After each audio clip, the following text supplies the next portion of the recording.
பொறியியல் விண்ணப்பங்கள் தீர்ந்து விட்டதால் 3 நாட்களுக்கு விநியோகம் நிறுத்தி வைக்கப்பட்டுள்ளது. கூடுதலாக 40,000 விண்ணப்பங்கள் அச்சடிக்கப்பட்டு அனைத்து மையங்களுக்கும் அனுப்பி வைக்கும் பணிகள் துரிதப்படுத்தப்பட்டுள்ளன.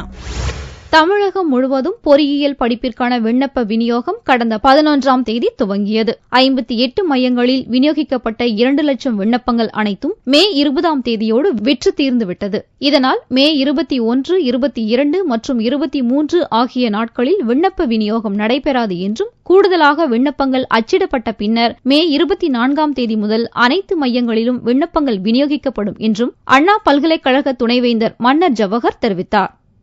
இந்த ஆண்டு பொறியியல் படிப்புக்கான விண்ணப்ப படிவங்கள் மே 11ஆம் தேதியிலேருந்து கொடுத்துக்கிட்டு இருக்கோம். லாஸ்ட் இயர் 1.62 அப்ளிகேஷன்ஸ் இதாச்சு. இந்த வருஷம் 2 லட்சம் வருவாங்கன்னு சொல்லி 2 லட்சம் பிரிண்ட் பண்ணி இது பண்ணோம். ஒரு 9 நாள்லேயே இந்த 2 லட்சமும் விற்று போயிடுச்சு. அடிஷனலாக 40,000 பிரிண்ட்டு கொடுத்து அது எல்லாமே வந்துருச்சு. ஸோ 59 சென்டரு எல்லாத்துக்குமே இந்த அப்ளிகேஷன் ஃபார்ம் இன்னைக்கு அனுப்புகிறோம். அது நாளைக்கு ஈவினிங்குள்ளே போய் சேர்ந்துடும்.